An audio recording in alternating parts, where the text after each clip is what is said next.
I'm going to talk a bit about understanding spiritual healing.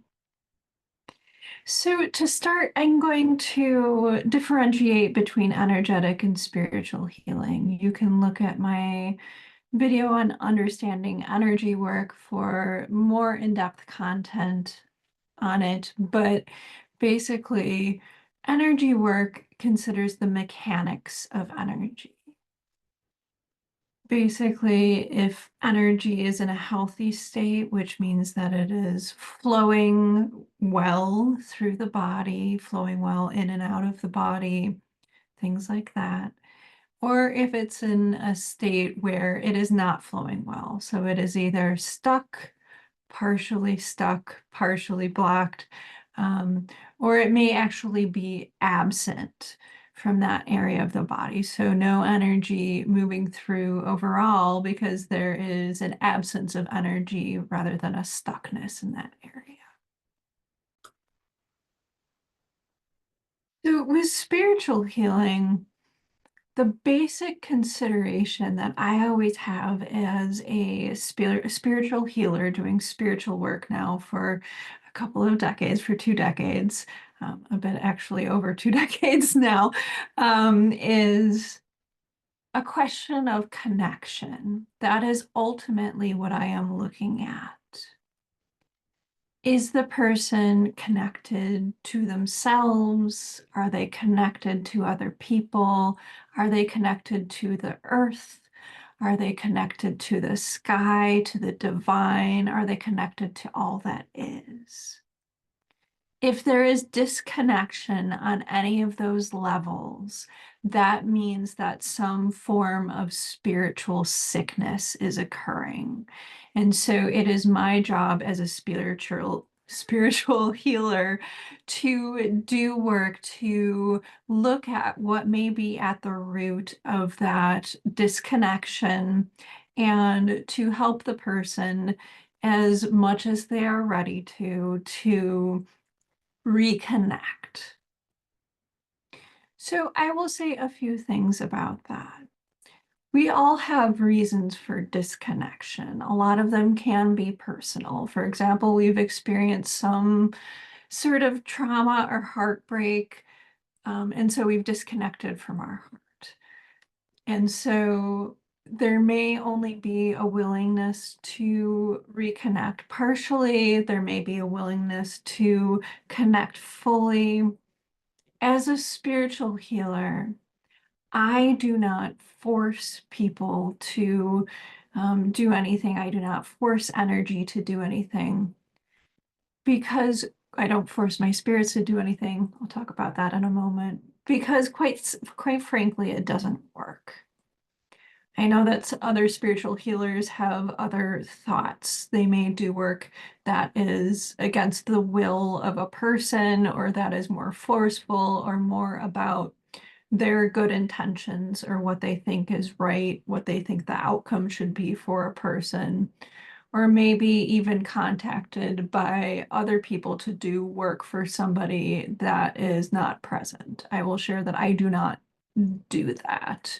Um, even if people have the best of intentions, I do find that on a soul level, somebody has to be ready to heal and ready to have the type of agency to say, I am going to accept this healing. I am ready to take a step forward to become more connected, to become more healthy. And without that agency, things tend to go wrong, or they just kind of, go back to how they were, kind of the 2 steps forward, 2 steps back sort of thing.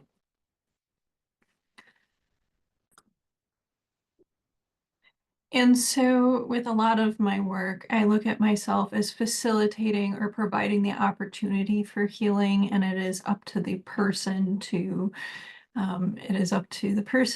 decide what type of healing they are willing to take in, um, how how much they are willing and ready to resolve some of the disconnection that is going on within them on whatever level it is going on. And I mentioned this in part in talking about what spiritual healing is, that it is ultimately about a state of connection or a state of disconnection. Connection meaning health, state of disconnection meaning sickness. In that it may be an entirely conscious process where the person decides that they are ready to heal, and there may be a lot of subconscious sort of negotiation where parts of ourselves may be resistant to healing, parts of ourselves may be more open to healing.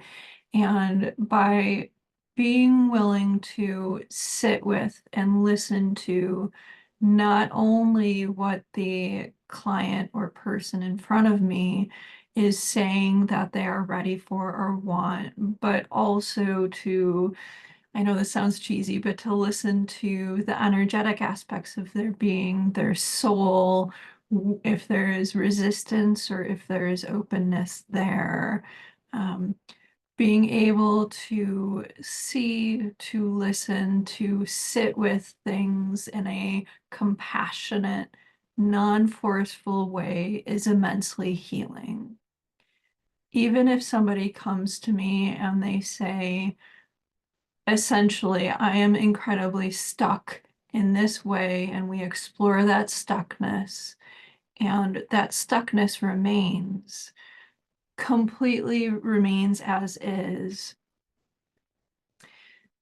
There is going to be healing in some form because the body has expressed itself, the soul has expressed itself, and it was listened to. And that is immensely healing. I say this because often people come to me and their idea of resolution is that they would be completely over everything, completely unblocked, completely flowing, completely ready to heal 100% every layer of their being. Um, some people can be pretty close to 100%, but a lot of us are in states where we have resistance or wish to remain stuck or disconnected for good reason. And so being willing to be heard or listened to, or that aspect of ourselves that is resistant or stuck being seen, is immensely healing, as is healing in part or in full according to the system of the client that I'm working with. So their energy, their soul, what their spirits are saying, as well as to what the person is verbally saying or sharing with me. So a lot of what I'm going to share next is a little bit more individualized. It does come from my own practice, my own work with people, as well as, research in the field and, having teachers and, you know, um, having colleagues and all that sort of stuff that I chat with. That being said, some of what it's always a danger to talk about things in sort of crass generalities. That being said, let's get on to the sort of crass generalities, but small joke. But basically, I'll be sharing a bit about how spiritual workers tend to work. So I will say that with my work, it tends more towards what may be termed shamanic healing. And so this is an entirely problematic word. Maybe I'll eventually do a video on it. It is unfortunate. I've thought a lot about how my work, goes under that banner, which is in some ways quite unfortunate. But putting that aside for the moment, what I will share is that I work a lot with the elements. So water, earth, air, fire, and light. And so what happens with spiritual workers is that they cultivate relationships with spirits, with energies, with elements over a period of time. And by cultivating those relationships, what happens is that, well, a couple of things can happen. The first is that a spiritual worker, spiritual healer can work with varying energies or beings and have that being work separately for them, basically outside of them. Another way that a spiritual worker can work is what I call merge states. Essentially, these are states of voluntary possession. For some people, possession is a scary word, or this concept may be scary to them, but I will say that any spiritual relationship is developed on trust. It is developed over a period of time. And so with merge states, it may be a light merge, a partial merge, where a sort of trance state happens and the spirit or energy to some regard, works through the spiritual worker.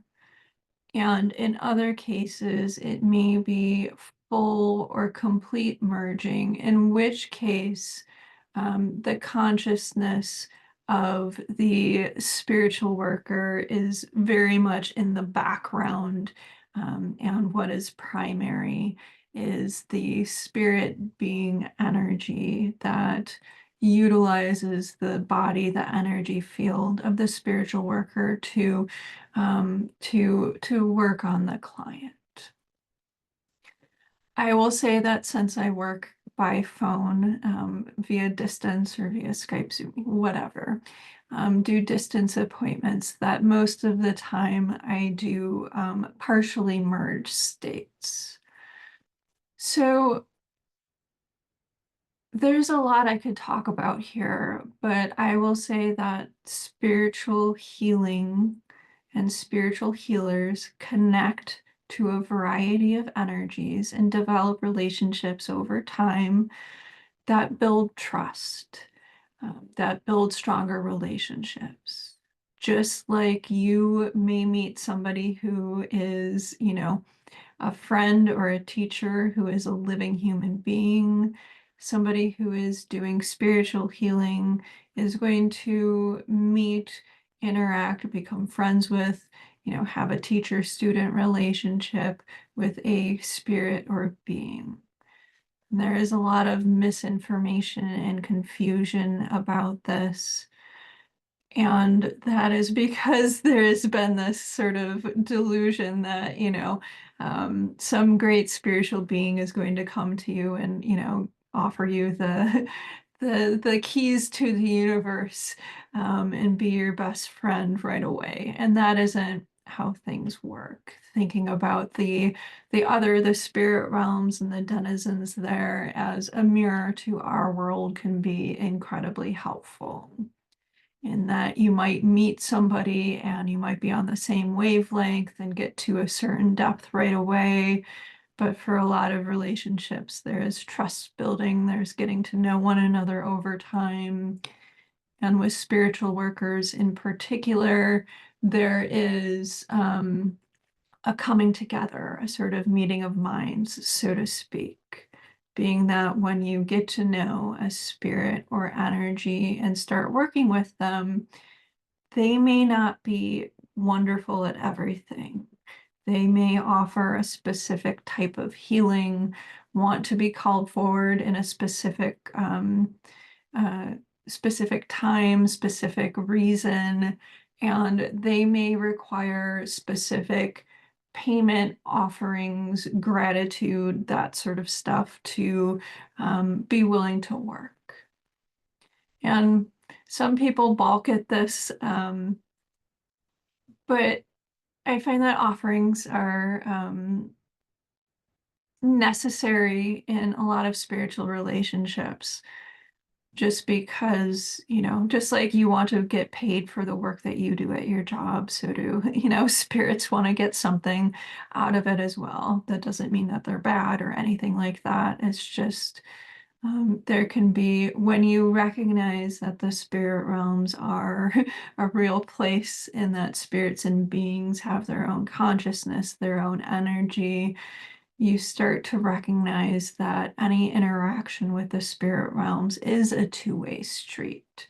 It is not just about your needs, your desires, your thoughts about things. It is just like a friendship with living people, is that if it's entirely one-sided, um, at some point, hopefully, all of us will sort of tap out of that relationship and be like, you know what?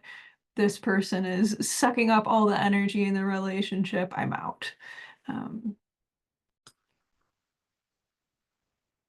so there are a couple different ways that spiritual healers can work. And for simplicity, I will share that one of them is by working with all sorts of spirits, energies, beings, cultivating those relationships, and bringing them into the session in some regard.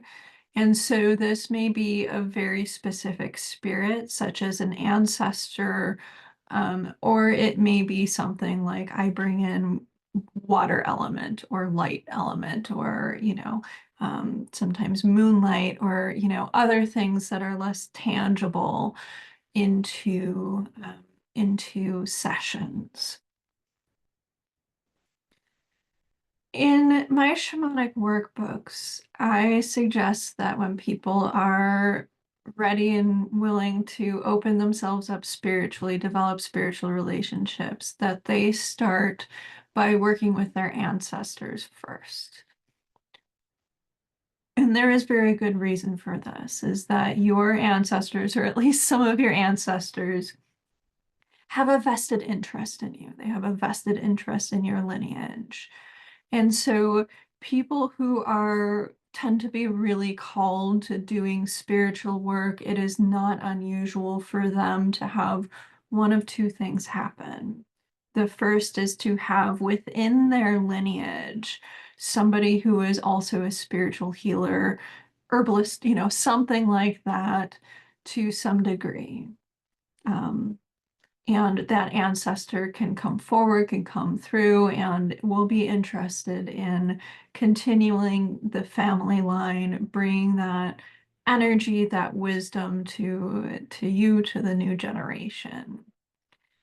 There is also somebody who may be truly called to this work, may have, it is typical for them to have either as a young child or when they are ready for the spirits of, former spiritual workers, magicians, that sort of stuff come through to them in dreams, and or come through to them in, kind of waking visions, and offer to teach and offer that energy. And I find that this is because some of those spirits, some of those energies do not have a living relative that is either interested, that is able to take on that energy or wisdom, or, they don't have the type of constitution to do spiritual work.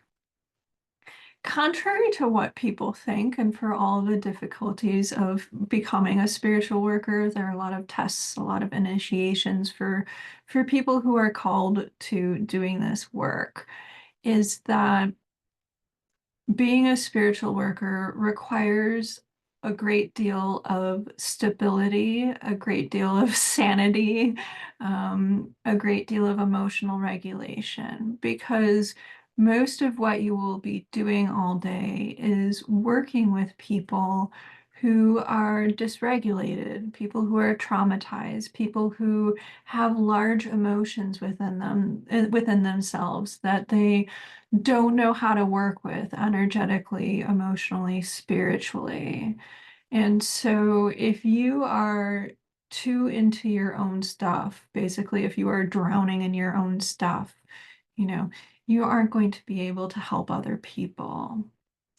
Additionally, I'll talk about this in the next video coming up on shamanic sickness, but the other way that spiritual workers work is by having energy flow through their own body, so cultivating power within. So I will say that some spiritual workers work and they have not healed a single thing within themselves. They are not having a Kundalini awakening. They don't have any personal power. They have somehow, discovered how to form spiritual relationships with other spirits, to, in some cases, form pacts with other spirits. And without those spirits, they would, not have, anything. The other way that spiritual healing works, spiritual work works, is through power, through energy flowing through the body of the spiritual worker. And by the person, by the client, by the patient coming into contact with the spiritual worker, they will come into touch with the healed energy, with the power, with the internal consciousness, sight, light, power, whatever words you want to put onto it, of the spiritual worker themselves, and being in that field of energy, whether it's, via distance or sometimes even via book, via artwork, via poem, um, is incredibly transformative. Many of us have had this experience of being, listening to a song, and that person is totally in tune spiritually with some type of energy, some type of flow, some current of spiritual energy, and it transforms your consciousness. And so this is one of the ways in which spiritual workers work. And so, to make things incredibly simple, I will say that spiritual workers work one of two ways, and some of them, like myself, do both. So, working with power within. So, essentially, a lot of spiritual workers have had Kundalini awakenings, and that they can offer that power and light and healed capacity to other people. Whatever qualities that they embody, they can offer that quality to those who seek their healing. For example, I will share, just because people have probably noticed this, and, just from my energy, but I tend to be a water personality and a water element.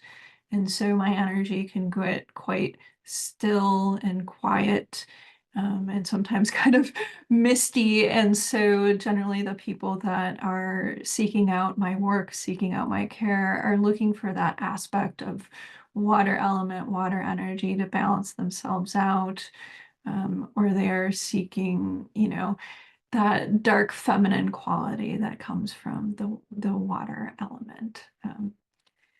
And those types of energies that I work with without even sort of recognizing or me having to name them to people. And the other way that people can work is with spirits. Typically, a lot of spiritual workers, this is quite different than kind of the pop, shamanic version of things, tend to work with ancestors and the spirits of land, the spirits of place. So a lot of spiritual energies, or elements, and all sorts of beings. I find that we shy away from that in the modern world, because then people would have to get over their fear of the spiritual realms. And it's a lot different to connect with an ancestor than to believe that you're connecting to, like I don't know, a boar or a cow, or, something like that. So ultimately, spiritual healing is about restoring balance, and, as I talked about, creating a state of connection. There is also a great deal of work with what is blocking that connection or what is creating the state of disconnection. And for a lot of people, it is trauma or held emotions in the tissue. And so spiritual healing goes about this in a much different way than psychotherapy. Some people need the trust building and the sort of storytelling and the contact, that building of trust over time through a therapeutic relationship. In spiritual healing, we need to have an understanding of the basic story of what went on. And so somebody like myself in a session might feel into an area of disconnection, an area of blockage, get a sense of where it came from. And the response may be, oh, this came from when I was 6. And that consciousness, that energy is stuck, that inner child is stuck because some sort of trauma, difficulty, or overwhelm occurred. And so the objective of a spiritual healer is not necessarily to like pull apart that whole story or even really to delve into the past. Quite frankly, many of the people who come to me have already done that. They're either therapists themselves or they have gone through a lot of other stuff where they understand, oh, this is what happened to me as a child. These are the stories and that sort of stuff. But as spiritual healers, we do need to know a basic understanding of what the difficulty is, what caused that inner child to be stuck in those circumstances. And so one of the biggest things that makes spiritual healing differ from something like psychotherapy is that spiritual healing can take place outside of space and time. And so with psychotherapy, there may be a consideration of, okay, let's talk about that, inner 6-year-old, what happened? How do you feel about that now? How is that affecting your life now? All of those sorts of things, which are important. A spiritual healer will either have the sight or capacity to kind of see through to that period of time, to actually energetically go there, and also to help your adult self actually energetically, spiritually visit that place. And by doing so, there can be an enormous amount of healing. And in some cases, and that enormous amount of healing often happens because that inner child feels alone in their experiences. And through that, there can be a moving of that inner child back integrated into the body. And this isn't simply a story that is being told.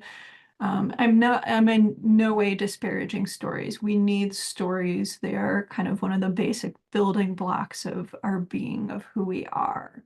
Part of the job of a spiritual worker is to create stories that may be more helpful to help construct beliefs that may be more helpful and connected for people, to maybe reevaluate things through new eyes and create a new story. But what I'm talking about here is the actual energetic retrieval of the inner child, or an aspect of power, aspect of, part of themselves that has been lost along the way, and integrating it back into the body, the present day body of the person who is suffering. And when that happens, the body transforms. The energy of the body transforms. What is absent in energy can come online. What is stuck can start moving, that sort of stuff. Another thing that some spiritual workers do, spiritual healing can do, is to heal ancestrally, to heal past lives, to heal what might be called karmic healing, which really is past life or ancestral healing, sure, going back to the original source of a trauma, healing that. And like a set of dominoes, what happens is that that trauma has in some way impacted you, impacted your life, impacted how you see the world. But also healing all those dominoes in between. I talk about this in my Shadow Work for the Soul book, but that uh, we have part of the work of a spiritual worker, part of the work of what I do is to heal loops. And the loops are the repeating conversations, the repeating circumstances, the repeating patterns of our lives. So on a larger level, People may come to me because they feel stuck. People may come to me because they feel depressed or angry or want to look at things simply in a new way in their lives. A lot of people come to me because um, they've tried everything else. So now, they've gone through everybody else. So now they, come to a spiritual healer with the thought that maybe something deeper is going on. But one of the things that spiritual healers really excel at is looking at the pattern level of things. And so often these are the loops or repeating patterns, the repeating circumstances of our lives. And if we have enough awareness, we can notice these repeating patterns, notice these loops. And if you go to a competent spiritual healer, they can look at what is at the bottom of that loop, be it something in your lifetime, something from other lifetimes, things like that, and to heal it and to resolve that loop so it doesn't happen again, either partially or fully. So the last thing that I will talk about is spiritual attachments. I find that some people who don't have, well, I'll tell a funny story that will start this. I share a bit differently with, different people that I meet what I do for a living, because some people may not understand, or some people may not be that interested, or, it kind of depends where I am with things, what I want to share with some people, But I was getting my hair cut a bit ago, and the hairstylist was incredibly nice and curious and, open and all that sort of good stuff. So she asked me what I do, and I shared that I do spiritual healing, and she started talking about ghosts.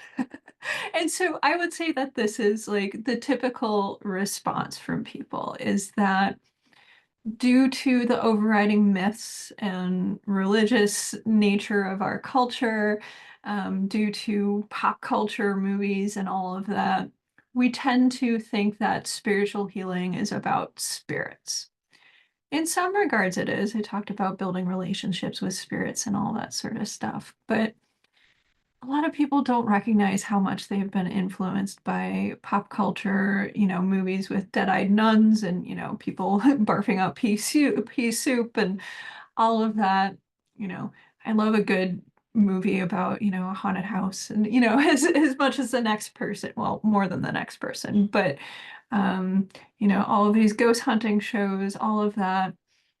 We can really consider a lot of that to be propaganda. What this enormous fear that people have of the spirit realms very much has to do with our disconnection from the spirit realms. I'll share a bit more about this in my next video on, shamanic sickness that I'm going to do. But we are so out of touch with our own nature, from our bodies, from our intuition, from our instincts. We are incredibly disconnected from the spiritual realms at this point.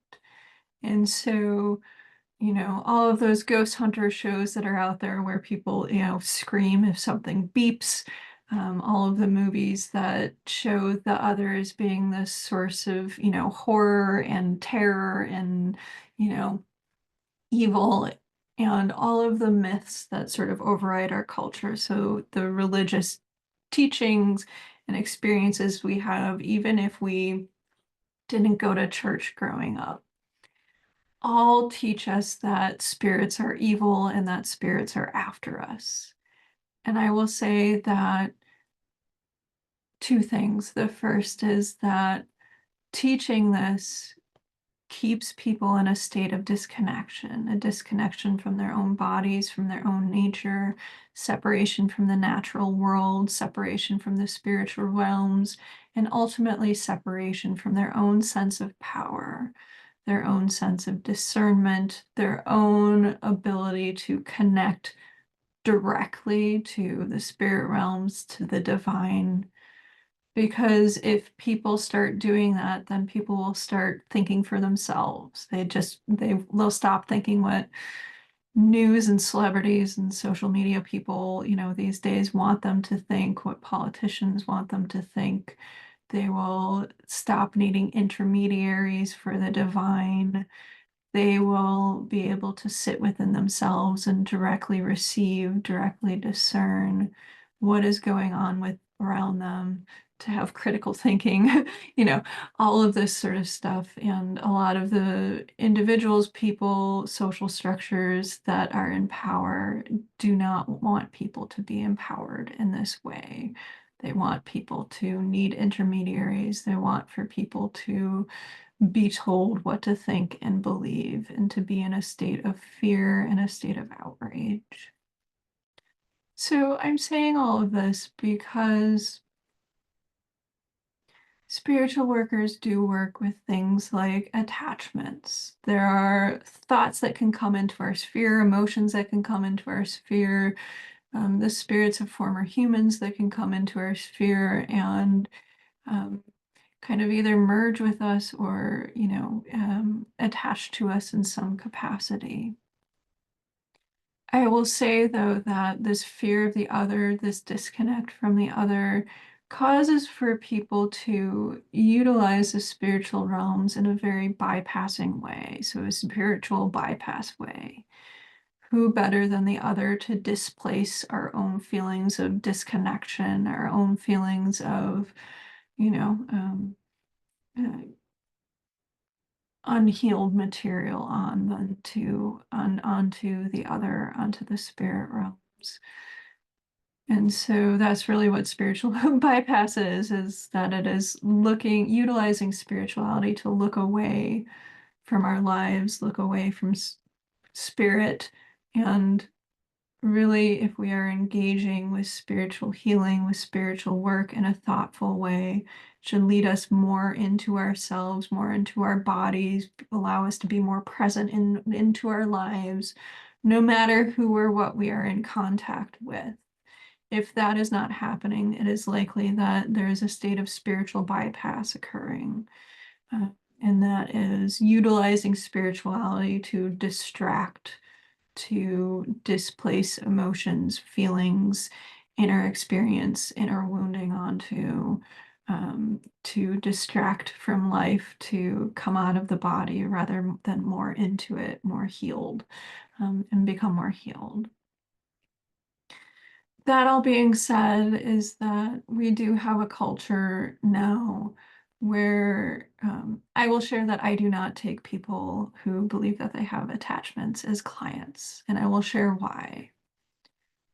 And that reason is because often such individuals are really struggling with the separation from nature, a disconnection from themselves, disconnection on all levels of their being, disconnection from people, especially.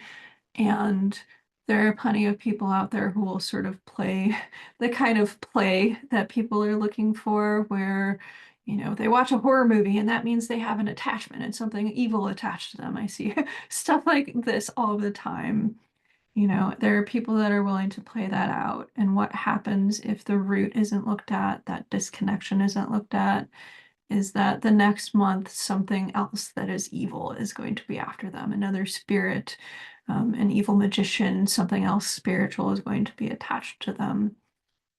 I will say, quite snidely, that that is a great way for people to earn a living, is to work with, disconnected, very disconnected people who are willing to spend money to go through that play, go through that loop again and again of getting, spirit release, attachments released, or, going through all of that sort of stuff. It is very unfortunate. It is incredibly predatory. That being said, I will use bad math and I will say that if 100 people walk into a room, all of them who believe they have a spirit attachment, it is likely that 97 of them, or 96 of them, let's go with 97, 97 of them are really looking away from something that needs to be healed inwardly, or at least needs to be healed inwardly first. And the last three likely do have some form of energetic spiritual attachment. They can and do happen. the biggest sort of symptom that people have is fatigue. And so realistically, as a spiritual worker in the modern world, there is an understanding that spiritual attachment can and does happen, but also the reality that, people watch a lot of ghost hunters and those types of shows as well. And they maybe utilizing that to bypass, their disconnection, or to live out a belief that this is what spiritual work means. This is what spiritual connection means, is to constantly be in sort of a battle of, spiritual warfare and that sort of thing. And it's really unfortunate, because connecting spiritually um, is such really life invigorating, beautiful thing. The best advice I can have to people about this is that the spiritual realms are very much a mirror to our living reality. And so while there may be a few serial killers out there, that there are plenty of spirits that just don't care about you, to, spirits that are just traumatized and stuck in their own stuff, to spirits that maybe, want to hang out and watch TV with you. So I am sharing this because what a spiritual healer does, and I rarely say should do when healing, is that if somebody does have an attachment, it means that there is some sort of energetic tear, energetic opening in the person's system. So not only does the attachment need to be resolved, and this can usually be a very non-dramatic thing, but also the underlying reasons within the person's own self of why there is an opening in their system for energies and, all of that sort of stuff to come in. So I will say again that being a spiritual worker in the modern world, there does need to be a balance, because you are aware of how spiritual reality can and does affect people, but also aware of the individual trauma within people as well as the collective trauma. And so I'm going to share two things to end. And one of those is that spiritual work is very good, not only at looking at things at a deep pattern level, but also existential things.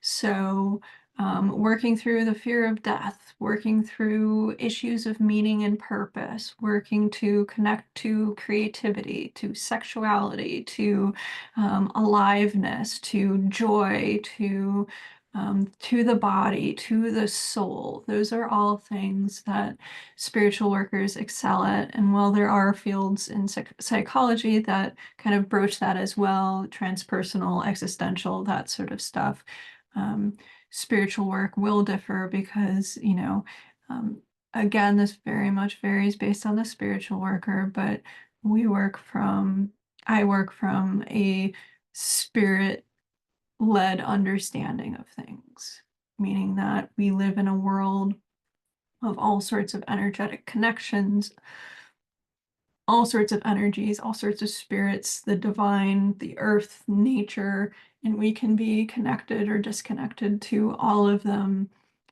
in a very real, substantial, body felt sort of way. And that will differ from intellectual understandings of connection with the divine versus, feeling faith in the heart, for example, or understanding, for example, that you can connect to loving, healed ancestors that can dramatically transform how you feel cared for, how you feel supported, how you feel nurtured in this world. Ultimately, I will also say that spiritual work is about people connecting people to their own sense of power as well. That's kind of that happens through connectivity, is that we get a sense of our own power, our own light. So the last thing that I'll talk about, which is a complicated thought, but I'll try to distill it simply, is that spiritual workers like myself believe that collective energies, collective sicknesses are experienced within each of us. So the thought is that if one individual is sick, mentally, emotionally, spiritually, physically, that shows something about our collective society, our collective world. The same is true, so vice versa. If there is a sickness in society, sickness in the world, that means that each of us is living it out. And for some of us, it will manifest much more than others. For example, a good topic to talk about is spiritual disconnection. If you read back to spiritual workers, their journals and thoughts, and when they started coming through in the 70s, spiritual workers were already talking about how a state of spiritual disconnection was happening. And so this is only magnified and intensified. And so what happens when something happens spiritually is that it eventually manifests physically. So you can think about it simply as something happens spiritually, puts us out of balance. It then affects us mentally, emotionally, it affects us energetically, and eventually it will affect the densest aspects of our being, which is our physical bodies. And so what happens with something like disconnection on a societal level is that it will go through those layers of reality until it, manifests itself quite physically. For example, somebody like myself, you know, picking a topic that isn't hot button whatsoever, the pandemic is a manifestation of our disconnection from spirit. That disconnection from spirit happened spiritually several decades ago. It became mental, emotional, energetic, and then has become entirely physical. And so we not only are living that out collectively, but that disconnection is very much felt in each one of us. And so we cannot heal all of society within ourselves. We can do our own role of healing our own disconnection with things. But it can be really helpful to look at things like this, because if we are looking at something that arises, for example, in pop culture or is happening with a lot of people, for example, the amount of sort of self-absorption, selfishness, what we are calling narcissism these days, it is coming up for a reason. It is coming up and coming to the forefront because what happens when we are so disconnected emotionally as well as physically is that our reality starts to incredibly distort, and we become less and less able to see other people, less and less able to connect in sort of a healthy way in which we can consider other people. So that disconnection goes from the spiritual to, the natural world to emotional to now physical, where individuals are having difficulty connecting to the webs of reality at all.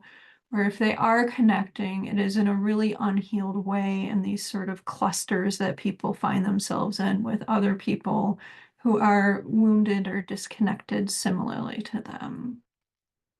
So there are a lot of other sicknesses that I could talk about, but that is a big one for our times, and it can really point out how when we look at one individual in terms of spiritual healing, we are not looking at them separated from the whole. We are looking within them at their individual history, at their ancestors, at what spirits are around them, at what is out of balance within them, what is disconnected within them, what would return them to a state of health, to a state of energetic flow and balance. But we are also seeing the wider picture. That person is part of a family, part of a community, part of a society, part of a country, part of a world, part of part of a universe, part of, space and time and all of that sort of stuff. And so in all of those different considerations, even the house the person lives in, the land that the person lives on, all of these things have history, have energy. All of them can be bringing somebody into a state of health or maybe creating a state of sickness on many levels for the person. I will share that when I started teaching, that the biggest thing that I've always taught, kind of shamanic work and how to connect spiritually and all of that sort of stuff. And when I was starting out, people would have a lot of fear of the spiritual realms because we were still entrenched at that time into, in my society, in my community, very much entrenched into a Christian belief, the sort of Christian propaganda of horror movies, and that sort of stuff. And so people would have fear of connecting spiritually, not because they, had huge doubts or were super disconnected from spiritual reality, but because they were holding themselves back from their own power, their own capacities out of kind of those overriding myths of our culture. I find that people more and more these days simply are so disconnected that the belief that even if they're engaged in spiritual pursuits, that the belief that there is any capacity towards spiritual connection, any capacity towards connection towards anything, even themselves, but also beyond the self to other living people, to nature, to the sky, to the divine, to all that is, any of those levels, people are becoming further and further disconnected and removed from those things. And what happens when we become so disconnected and removed from those things is that we require connecting in order to heal, especially in order to heal our larger emotions. And so I will give a shout out to my communal healing courses where we take an emotion and heal it, in ceremony together. But this is part of the reason from a spiritual standpoint why there is so much fear, anger, all of the racisms and other isms and, all that sort of, all the division that is out there, all of the hatred that is out there is because when we feel large energies within ourselves, we really require connection to something to be able to heal it. And if we are in isolation, all of our pain, all of our suffering doesn't have anywhere to go, anybody to help us, kind of get over or work through that. So I will leave things there. It's a topic I could talk about for a long period of time, but hopefully it'll give you some insight into how spiritual healers work. For more information, I suggest my shamanic workbooks and, that sort of thing. But I will leave you with the thought that there are plenty of spiritual healers out there that work in varying ways. And so, as always, I can share things from my vantage point, but there may be people doing incredible work out there that vary from my descriptions, and that is wonderful as well.